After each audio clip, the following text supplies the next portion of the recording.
नमस्कार साथियों, मैं पल्लवी तिवारी आपका स्वागत करती हूँ आपके अपने हिंदी वाली चैनल पे। तो चलिए शुरू करते हैं आज का हिंदी डिक्टेशन। दूषित पेयजल का कहर। इंदौर के भागीरथपुरा के बाद इसी जिले के महू में भी दूषित पेयजल से करीब 30 लोगों के बीमार होने की खबर यही बता रही है कि शासन प्रशासन जरूरी सबक सीखने को तैयार नहीं।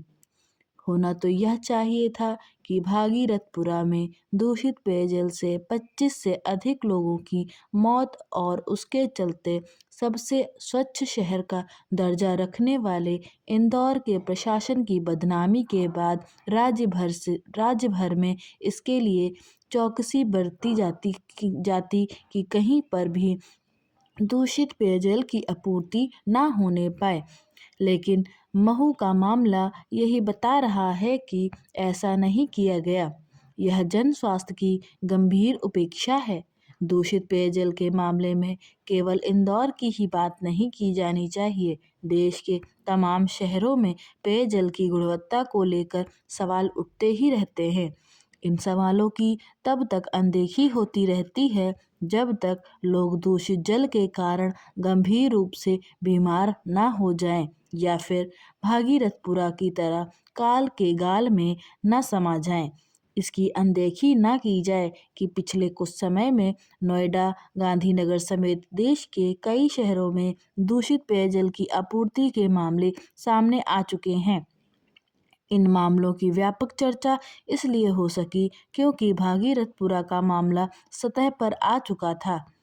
यह किसी से छिपा नहीं कि अपने देश में पेयजल के साथ अन्य नागरिक सुविधाओं की गुणवत्ता अपने दोयम स्तर के लिए ही जानी जाती है।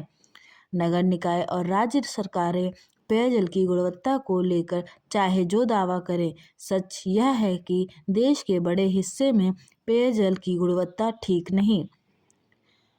नीति आयोग का एक अध्ययन यह कहता है कि दूषित पेयजल के कारण प्रति वर्ष करीब 2 लाख लोग मरते हैं। नीति आयोग ने यह भी पाया था कि देश में 70% जल स्रोत दूषित है।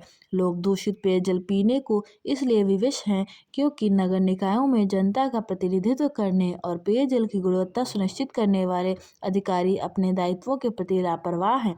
आमतौर पर वे दूषित पेयजल आपूर्ति की शिकायतों को एक कान से सुनकर दूसरे से निकाल देते हैं। ऐसा इसलिए होता है क्योंकि वे अपने दायित्वहीनता के लिए कभी दंड के पात्र नहीं बनते। अपने यहाँ एक बुरी प्रवृत्ति यह भी है कि दूषित पानी की आपूर्ति अथवा अन्य नागरिक सुविधाओं में कमी की खबर सामने आते ही शासन प्रशासन की ओर से सबसे पहला काम इन खबरों को गलत साबित करने का होता है। नतीजा यह है कि दूषित पेयजल के कारण लोग बीमार होते रहते हैं या फिर पेयजल खरीद कर पीते हैं अथवा पानी को पीने योग्य बनाने के लिए तरह तरह के उपकरणों का इस्तेमाल करते हैं। अच्छा हो कि हमारे नीति नियंता खुद से यह सवाल करें कि क्या विकसित होते भारत में जनता शुद्ध पेयजल की अपेक्षा ना करे। आशा करती हूँ कि आपको यह वीडियो पसंद आई होगी। ऐसी वीडियो सुनने के लिए हमारे चैनल को लाइक, शेयर एंड सब्सक्राइब करना ना भूलें। धन्यवाद।